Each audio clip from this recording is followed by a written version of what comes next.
بسم الله الرحمن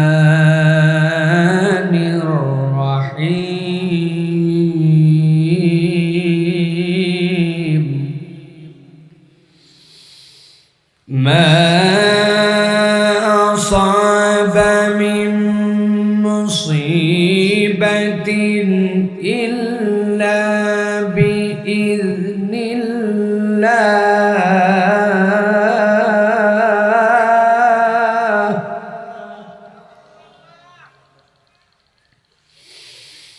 ومن يؤمن بالله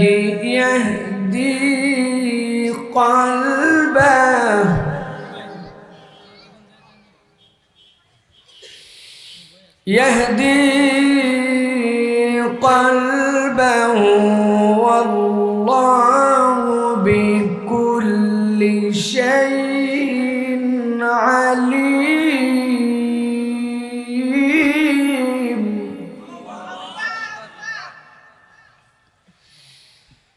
وأطيعوا الله وأطيعوا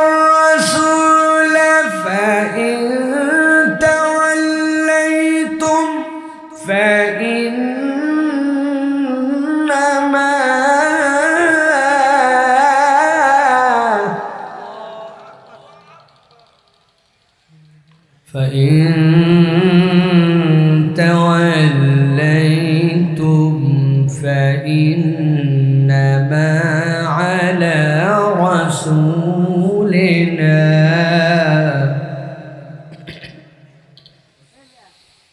فإن توليتم فإنما على رسولنا البلاغ المبين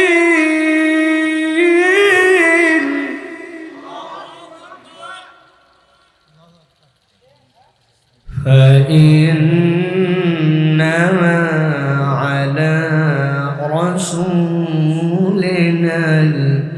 البلاغ المبين وقال الله سبحانه وتعالى آمرا ومخبرا إن الله وملائكته يصلون على النبي يا أيها الذين آمنوا صلوا عليه وسلموا تسليما اللهم صل على محمد وعلى آل محمد كما صليت على إبراهيم وعلى آل إبراهيم إنك حميد مجيد اللهم بارك على محمد وعلى آل محمد كما باركت على إبراهيم وعلى آل إبراهيم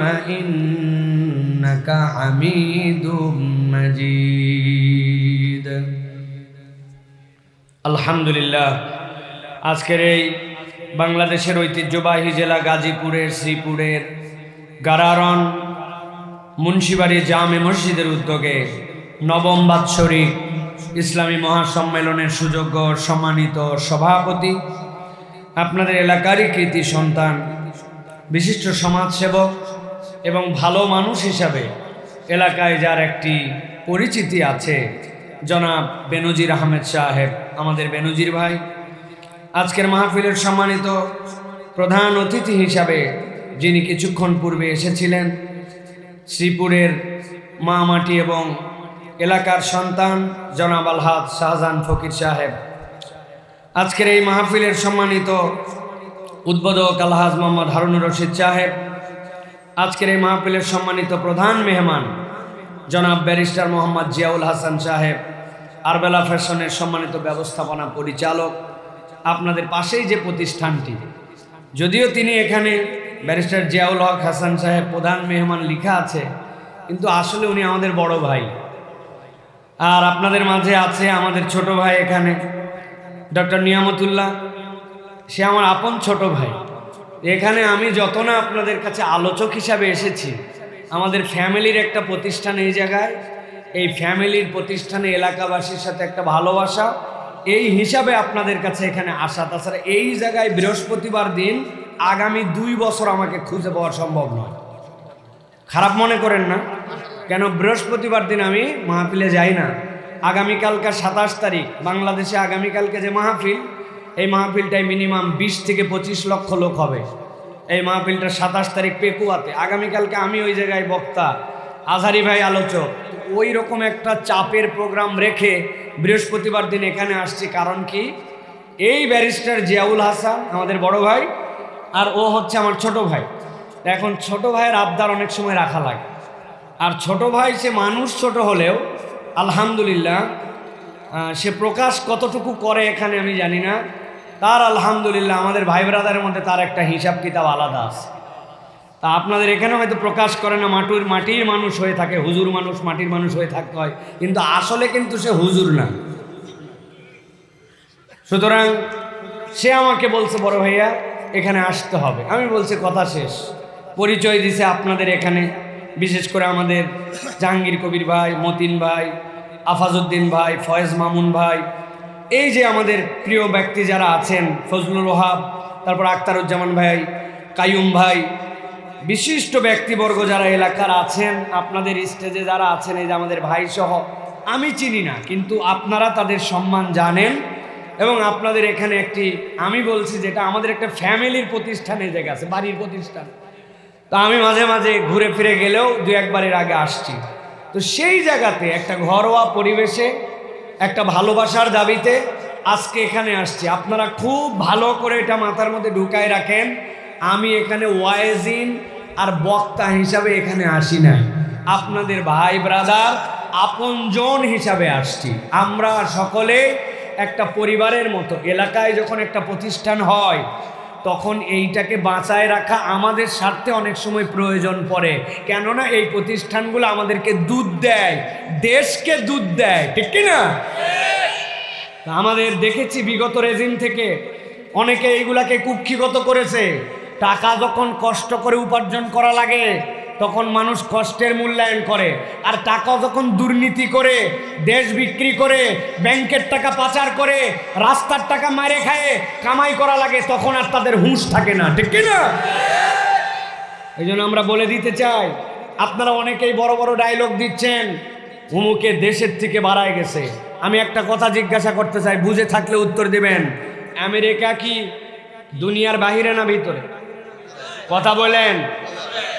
England, Canada, Sweden, Denmark, Germany, India দুনিয়ার বাহিরে না, না দুনিয়ার ভিতরে?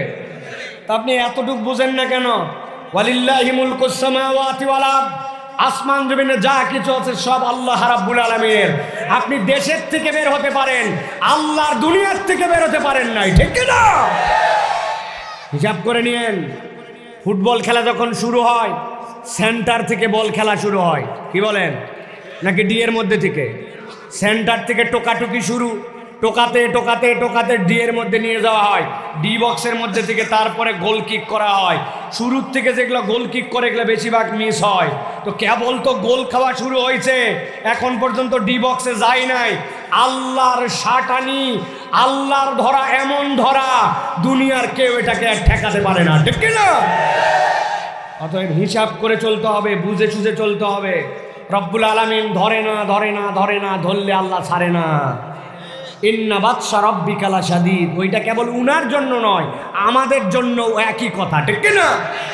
সুতরাং আমি যদি বাড়াবাড়ি করি, আমি যদি আল্লাহর হুকুমের বাহিরে যাই, আমি যদি অযথা মাতব্বরি দেখাই, কেউ নরম করে চলে তার উপর একটু পাওয়ার দেখায়, গরম মারি, আপনি হিসাব কিতাব বরাবর করতে পারবেন না, কট খাইয়ে যাবেন। ভালো করে বুঝে নেন কোন দিক দিয়ে কি বুঝাইছি, মাথা পরিষ্কার করে বুঝে নেন। আল্লাহ রাব্বুল আমিন বান্দার মতো আক্রমণ করে ধরে না, আল্লাহ জায়গা মতো মার দিয়ে ধরায়। বহু বাঁদরকে দেখছি বাঁদরামি করে, মোটর সাইকেলে সকালবেলা এসে গুন্ডামি করছে, 20টা হুন্ডা 40টা গুন্ডা, বিকালবেলা গুন্ডার লিডার পড়ে গেছে, সারা জীবনের জন্য ঠ্যাং কাটে বাদ দিছে, এক ঠ্যাং বাদ দিয়ে ঘুরে বেড়ায়, আমাদের চোখে দেখা আছে, ঠিক কিনা? আলগামি করবেন না, খবরদার। রব্বুল আলামিনকে ভয় করে তার সাহায্য প্রার্থনা করে আমাদেরকে চলতে হবে, ঠিক কি না? প্রিয় ভাইয়েরা, যেই যুবকেরা আমাদের কথা শুনতেছেন, আমি তো অবাক হয়েছি। বৃহস্পতিবার দিন মাহফিল করার কারণ কি? মাহফিল করার কারণ গার্মেন্ট ছুটি হবে, মানুষজন ঝাঁকে ঝাঁকে একটু কোরআন থেকে কথা শুনবে। তুমি ওভার টাইম করার জন্য কত সময় দাও, সপ্তাহে 1 মিনিট এদিক ওদিক হয় না। দুপুরে যখন লাঞ্চের টাইম হয় বের হয়ে দৌড় মারে যায়, দৌড় মারে আসে। তুমি এইটা করো দুনিয়ার স্বার্থে, কিন্তু আল্লাহর জান্নাতে যাওয়ার জন্য তোমাকে একটু পেরেশানি নেই। বছরে 1 দিন হয় তোমারকে মনের মধ্যে একটু টান হলো না, যাই তো আধা ঘন্টা 1 ঘন্টা কোরআনের কথা শুনে আসি। প্রিয় ভাই, আমি দীর্ঘ কথা বলবো না, তবে অনুরোধ করব, যদি সুযোগ থাকে কোরআন শোনার জন্য ভিতরে আসেন। আল্লাহ চাইলে তকদির পরিবর্তন করে দিতে পারেন, ঠিক কি না?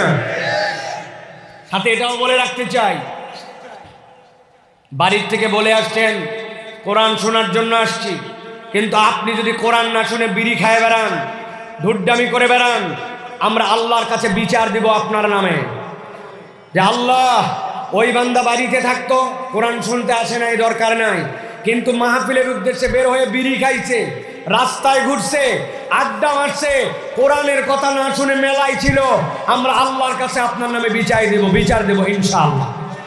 ফাইনাল কথা। অথবা আপনার ভালো না লাগলে বাড়িতে চলে যাবেন, কিন্তু কোরআন শোনার জন্য আসলে ভিতরে বসবেন, নির্ধারিত সময় কথা হবে। আপনার জুতা খোলার থেকে ভিতরে বসে এমন কোনো ইম্পর্টেন্ট নয়। অথবা আপনার স্যান্ডেল খুলে ভিতরে বসেন, আল্লাহ আপনার তাকদীরকে পরিবর্তন করে দিতে পারেন, ঠিক না? তবে আমার এটা তবিয়তে নাই যে মানুষকে ট্রাইনে টুনে আমার ওয়াজ শোনার লাগবে। আমার ওয়াজ কাউকে লাগবে না, কেবলমাত্র মাইকালা থাকলেই যথেষ্ট। কারণ কি জানেন? বহু লোকজন সামনে নিয়ে কথা আল্লাহ আমাদেরকে বলায়। গত পরশুদিন দিনাজপুরে দিনের বেলা মাহফিলে ছিলেন, আপনারা মনে কষ্ট নিয়েন। দিনাজপুরের মাহফিল কন্ট্রোল করার জন্য কয়টা স্বেচ্ছাসেবক ছিল, সাইকেল কন্ট্রোল করার জন্য। এত পরিমাণ সাইকেল নিয়ে আসে মানুষ যে সাইকেলে নাম্বার দেওয়া লাগে, কেউ যেন একটা আরেকজন একটা না নিয়ে যায়। সাইকেল স্ট্যান্ড কন্ট্রোল করার জন্য 100 স্বেচ্ছাসেবক। আপনাদের লোক কয়জন? প্রিয় ভাইয়েরা, তবে লোক কম বেশিতে কোনো ব্যাপার না, এটা নিয়ে কোনো চিন্তা নাই, আমি মূল কথা বলবো ইনশাল্লাহ। তবে তার আগে বলি, আজ থেকে 10 বছর আগে একবার আমি হজে গেছি। হজে যাওয়ার পরে হজে যাওয়ার পরে হঠাৎ করে দেখি কি ফেসবুকে একটা বিজ্ঞাপন আসছে যে গাবতলীর হাটে একটা গরু বিক্রি হবে। কত দাম? 20 লাখ। কত দাম? গরুর মালিকের নাম সুন্দরী বেগম। সার্চ করে দেখবেন গুগলে, বানায় বলতেছি না। ওই গরু 17 লাখ টাকায় বিক্রি হয়েছে। গুলশানের এক লোক গরু কিনে নিয়ে গেছে। ওই গরুর গাড়ি যেটা, ওই গাড়ির ভাড়া হচ্ছে 30,000। আর একটা লোক ওই দিনেই হয়তো গত বছর নিয়ত করছিল, আল্লাহ বাঁচায় রাখলে আগামী বছর আমি একটা কুরবানি দিব। 1 বছর টাকা জোগাড় করে 11,500। ওই টাকা নিয়ে গাবতলীর হাটে গেছে, যাইয়ে দেখে যে ছাগল হয় 11,500 টাকা। ওটা জেঁতা ছাগল বলে না, এলাকার লোকজন বলে মরা ছাগল, আছে না ভাই? ওই রকম একটা ছাগল কিনছে, কিনে টিনে কোমর থেকে গামছা খুলে ভ্যানের উপরে দিয়ে বাড়িতে নিয়ে গেছে, যাতে লজ্জায় মানুষজন না বলে ওরা টিটকারি করে, কিরে মরা ছাগল করতে আনলি, বলে না ভাই? বুঝেন, কুরবানির দিনে, কুরবানির সকালে ওই গুলশানের 17 লাখ টাকার গরু, 30,000 টাকার গাড়ি ভাড়া ওই লোকের জন্য কুরবানি দিচ্ছে। আর এই লোক তার সাধ্য অনুযায়ী 11,500 টাকার ছাগল। আল্লাহ ফেরেশতা পাঠাইছে, আগে আগে যাও, গুলশানে যেইটা আছে 17 লাখ আর 30,000, ওইটাকে আগে কবুল করো। তাই তো আল্লাহ বলছেন, লা ইয়ানালাল্লাহু লুহুমুহা ওয়ালা দিমাউহা ওয়ালাকিন ইয়ানালুহু তাকওয়া মিনকুম। আল্লাহ তোমার রক্তও দেখেন না, গোশতও দেখেন না, আল্লাহ দেখেন আল্লাহর জন্য অন্তর নিয়ে কারা আসছিল। লাখ লোকের মাহফিল কোনো কারণেও ব্যর্থ হতে পারে, অল্প লোকের মাহফিলও যদি আল্লাহর জন্য আসে, আল্লাহ কবুল করে নিতে পারেন, ঠিক না? অতএব যা বলার আমি এটা বলবো ইনশাআল্লাহ, যেটা নিয়ত করে আসছে একটু বলেই যাব। বাকি আপনাদের কাছে বলা থাকলো, যদি আপনাদের দিলে টানে তো ভিতরে এসে বসেন, কোরআনের কথা শোনেন, ঠিক না? অনেক ভাই আমাদেরকে বলে, অবশ্য হুজুর পাইলেই দেখবেন কেমনে হুজুরে ঠেকানো যায়, বেকাতারা প্রশ্ন আছে কি না ভাই? এগুলো প্রস্তুতিও আমাদের আছে। সেই ছোটবেলার থেকে আমরা ডিবেট করা মানুষ, ইউনিভার্সিটিতে ডিবেট করছি আমরা। ওরা তো পাবলিক ইউনিভার্সিটিতে পড়ছে, মেডিকেলে পড়ছে, ও তো ডাক্তার হয়ে গেছে, এই জায়গায় এসে গার্মেন্টসওয়ালা, কিন্তু আসলে তো ডাক্তার সে। আমরাও ইউনিভার্সিটিতে পড়ছি। এখন এই জিজ্ঞাসা করছে একজন যে হুজুর সুবহানাল্লাহ আলহামদুলিল্লাহ বললে আসমান জমিন নাকি ভরে যায়। এই জন্যই আর সুবহানাল্লাহ আলহামদুলিল্লাহ বলি না, যেহেতু একবার বলছি জায়গা আর ফাঁকা নাই। কথা কি ঠিক কিনা ভাই? যুক্তিতে ঠিক। আমি বললাম তোমার রুমে কত পাওয়ারের বাল্ব ভাই? বলে আমার রুমে 100 পাওয়ারের বাল্ব, আলো পুরা ঘর ফকফকা, পুরা ঘর ভরা আলো। কথা ঠিক ঠিক। বললাম শোনো ভাই, তোমার ঘরে যেহেতু 100 ওয়াটের বাল্ব দিয়ে ঘর ভরা, খবরদার ওই ঘরের মধ্যে মোবাইল, অন্য লাইট, জিরো বাল্ব কিচ্ছু জানি জ্বলায় না। কয় কেন? বললাম ঘর তো আলোতে ভরে গেছে, যদি ওর মধ্যে আরেকটা বাল্ব জ্বলাও তো আলো ধরবে কোন জায়গায়? ঘর তো ভাঙে যেতে পারে। কি বলেন ভাই? ঘর কি ভাঙবে? সওয়াব হচ্ছে নূর, এটা হচ্ছে আলো। আপনি যত বেশি আমল করবেন, যত সওয়াব বাড়াবেন, আপনার আমল নামা তত বেশি জ্বলবে। সুতরাং এইটা আপনার বুঝের মধ্যে যদি থাকে, তাহলে আপনার জন্য বলবো, যুবকেরা আমরা মোবাইল ব্যবহার করি দুইভাবে। কয়ভাবে? ইন্টারনেটটা ব্যবহার করি দুইভাবে। কয়ভাবে? ওই যে মুরব্বী চাষা হ্যাঁ বলতেছে, ওই যে চাষা কি বুঝবে আমার, ওই চাষা ওই যে বসে আছে, তো বাটন মোবাইল। ইয়াংরা বলো দুইভাবে না ভাই? একটা হচ্ছে সেলফ ডাটা আর একটা ওয়াইফাই ডাটা, তাই তো? আপনার বাড়িতে একটা রাউটার আছে, রাউটারটার পাসওয়ার্ড জানা আছে। আপনার মোবাইলটা অ্যান্ড্রয়েড, আপনার মোবাইলটাতে আপনি গেলেই কানেকশন লেগে যায়। বুঝে থাকলে বলবেন। আপনার মোবাইলের ইন্টারনেট রাউটার দিয়ে ব্যবহার করতেছেন, একদিন গাজীপুর মাওনা চৌরাস্তা অথবা আপনার একটুখানি 2-3 কিলোমিটার দূরে সামনে বাজারে যাওয়ার প্রয়োজন পড়ছে, আপনার বাড়ির থেকে যে রাউটার লাগানো আছে আপনার মোবাইলকে ইন্টারনেট কাজ করবে? কথা বলেন, করবে? কারণ কি? বিল দেননি, পাসওয়ার্ড ভুল, মোবাইল নাই, কেন কাজ করে না? কারণ ওইটার আউট অফ রেঞ্জ, আপনি রেঞ্জের বাইরে গেছেন। রেঞ্জের বাইরে গেলে তখন আর রাউটারের ওই ওয়াইফাইয়ের কানেকশন পাওয়া যায় না, ঠিক কি না? অনেকেই বলে মোবাইলে ওয়াজ শুনি, দূরে মাইক দেওয়া আছে, দূর থেকে শুনতেছি। আমি আপনার কাছে বলতে চাই, ওয়াজ যেখান থেকে শোনেন, আপনি যদি এই প্যান্ডেলের মধ্যে আসেন, এটা আল্লাহর রহমতের ওয়াইফাই জোন। আল্লাহ কেবল ওয়াজই শোনাবেন না, আল্লাহ ফেরেশতা দিয়ে আপনাকে আমাকে মাফ চাওয়ায়, আল্লাহ চাইলে আপনাকে আমাকে গুনাহ থেকে মুক্ত করে বাড়িতে পাঠাবেন। সুবহানাল্লাহ। আপনি এইটুকু বুঝেন না যে রব্বুল আলামিন আপনাকে কত বড় নিয়ামত দিলেন, এই সুযোগ আপনি গ্রহণ করেন না? আল্লাহ রাব্বুল আলামিন আমাদেরকে বোঝার তৌফিক দেন, বলেন আল্লাহুম্মা আমিন।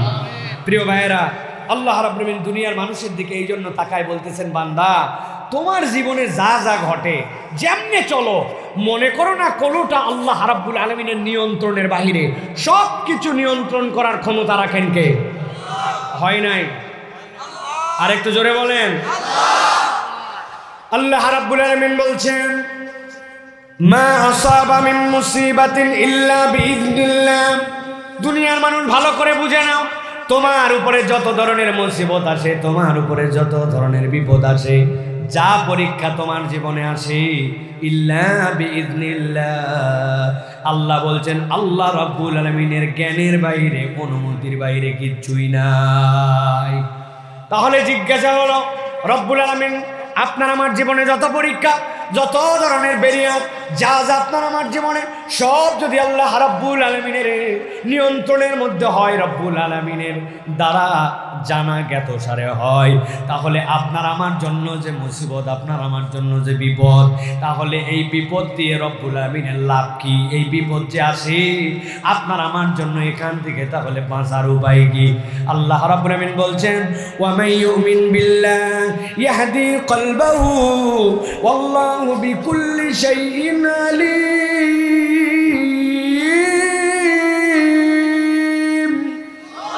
আমার রব্বুল আলামিন বলছেন, তবে বান্দা জেনে রাখো, তোমার যত বড় বিপদ হোক, যত বড় মুসিবত হোক না কেন, আল্লাহ বলছেন ওয়া মান ইউমিন বিল্লাহ, কেউ যদি আল্লাহ রব্বুল আলামিনের উপরে ভরসা করে, ইয়াহদি কলবাহু, রব্বুল আমিন তার জন্য বের হওয়ার একটা রাস্তা বের করে দেন।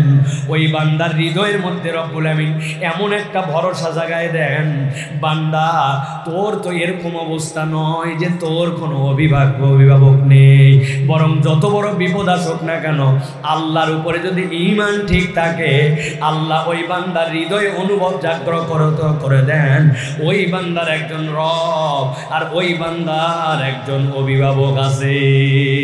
ঠিক কি না? আল্লাহ রাব্বুল আলামিন এই জন্য বলছেন ওয়া মান ইউমিন বিল্লাহ ইয়াহদি কলবাহু ওয়াল্লাহু বিকুল্লি শাইইন আলীম। এই দুনিয়ার মানুষ, আমি রব্বুল আলামিন বললাম তোর যত বড় বিপদ হোক না কেন, তুই যদি আল্লাহর উপরে ভরসা করিস, ইয়াহদি কলবাহু, তোর মনের মধ্যে এরকম একটা ইতমিনান থাকবে, শান্তি থাকবে।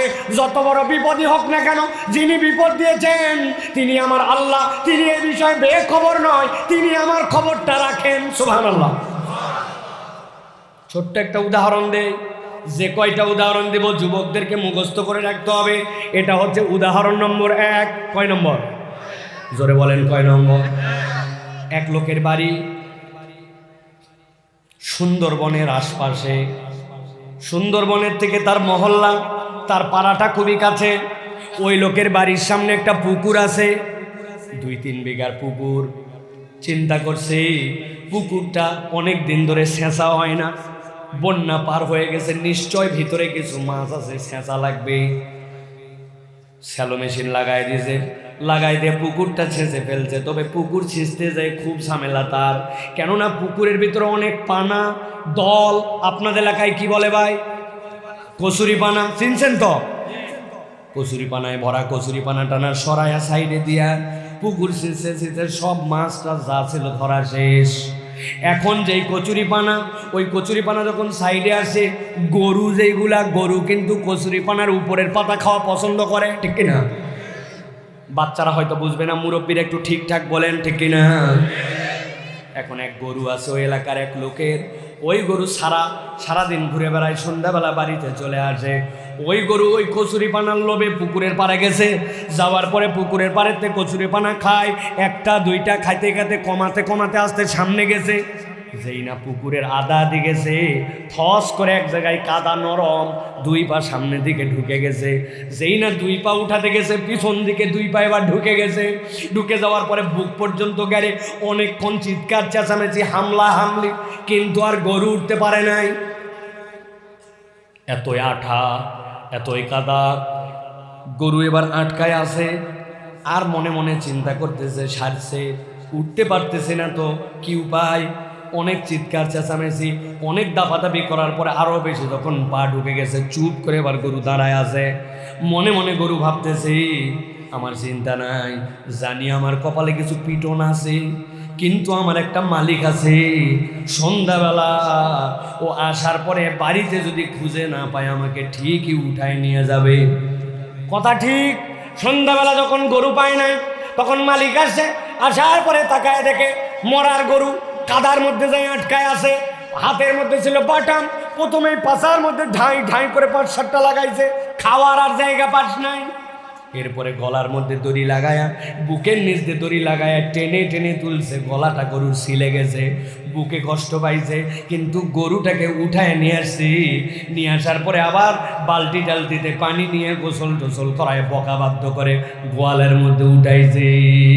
বুঝে থাকলে বলেন তো, যেই গরুটা আটকায় যাওয়ার পরেও সন্ধ্যাবেলা ঘরে ফেরত গেল, উঠাই নিয়ে গেল, ওই গরুটার উঠানোর কারণ কি? ওই গরুটার একটা মালিক আছে, ঠিক না? ওই রাত্রে একটা ঘটনা ঘটে গেছে। একই রাত্রে একটা বাঘ ওই এলাকায় ঢুকছে। ঢুকার পরে একটা হরিণ তারা করতেছে। বাঘ হরিণকে কাছেই পেয়ে গেছে মনে করছে। মনে করার পরে চিন্তা করছে, এক জাম দেবার ধরে ফেলবো। যেই না জোরে করে জাম দিছে, বাঘ মামা আয়ত্তের মধ্যে বুঝে নাই যে রেঞ্জটা কত দূর হবে, আর পুকুরের মধ্যে যে পানি নাই ওই বাঘের কোনো ধারণা ছিল না। এক লাফ দিয়ে পার হবে মনে করে পুকুরের মাছ বরাবর যে খ্যাপ করে বসে গেছে। যতই উঠার চেষ্টা করছে ততই আঠা দিয়ে বুক টুক সব জড়ায়া আটকায় গেছে।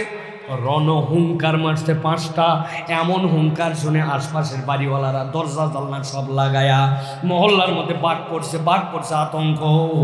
ওই রাতটা টেনশনে পার করে সকালবেলা যখন আর বাঘের শব্দ পাওয়া যায় না তখন বুঝতে চলে গেছে। হাতে হাতে সবাই লাঠি নিয়ে বের হয়েছে। বের হয়ে আসে দেখে হো বাবা, পুকুরের মধ্যে বাঘ মামা আটকায় আছে। এলাকার লোকজন সবাই খবর দিয়েছে বাঘ আটকায় আছে। অন্তত পক্ষে সারা জীবন যদি একটা ক্রেডিট নিয়ে চলা লাগে এটাই সুযোগ। কি ক্রেডিট? আমি পিটায়া বাঘ মারছিলাম। যেইগুলা লোক হাতে পাচ্ছে না ওরাও বলছে ও চাচা একটু সাইড দেন, অন্তত একটা বাড়ি মারি, সারা জীবন যাতে গল্প করতে পারি বাঘ মারছিলাম। কথা ঠিক কিনা? আচ্ছা মতো পিটায় টিটায় এক বাচ্চা বলছে আব্বা আমিও বাঘ মারবো। বলছে বাবা ঠিক আছে কোলে করে নে। ওই বাচ্চা কোলে করে নিয়ে যায়, বাঘ একটা বাড়ি দিছে যাতে বড় হয়ে গল্প দিতে পারিস। বাপের কোলের চড়ে বাঘ মারছি। বাঘ পিটায় শেষ। আপনাদের কাছে 2টা উত্তর জানতে চাই, গরু বেশি শক্তিশালী না বাঘ? কথা বললেন না যারা, বাঘ না গরু? কিন্তু জিজ্ঞাসা করি ভাই, গরু যে বেঁচে গেল এত দুর্বল হওয়ার পরে কারণটা কি? গরুর মালিক আছে না না? আমার আল্লাহ রাব্বুল আমিন বলছেন ওয়ামান ইউমিন বিল্লাহ ইয়াহদি কলবাহু ওয়াল্লাহু বিকুল্লি শাইইন আলীম।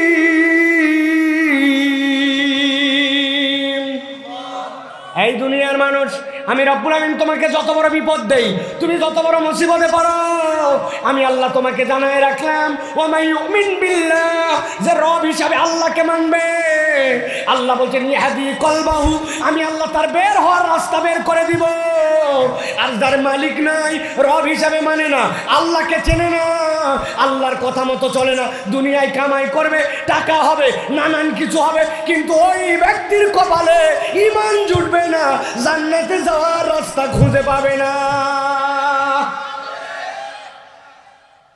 আপনার পাশের লাইনে বসে নন মুসলিম একজন মেশিন চালায়, আপনার থেকে ভালো কাজের পারফরমেন্স, আপনার কাজ জড়ো হয় আর জড়োই হয় না, সুপারভাইজারের ঠেলা দেওয়া লাগে না, তার আগেই কাজ হয়ে যায়। আপনার পাশে বসে আছি, ঈমান নাই, আপনার বেতনও 12,000, ওরও বেতনও 12,000, কিন্তু আপনি কবরে যাওয়ার পরে আপনার জান্নাতের দিকে রাস্তা, ও দুনিয়ার বুকে আপনার দিকে দেখতে চলতে চলতে সফল, কিন্তু ঈমান না নিয়ে গেলে, আল্লাহর বুঝ না নিয়ে গেলে, কবরে গেলে রাস্তা কি জান্নাতের দিকে না জাহান্নাম?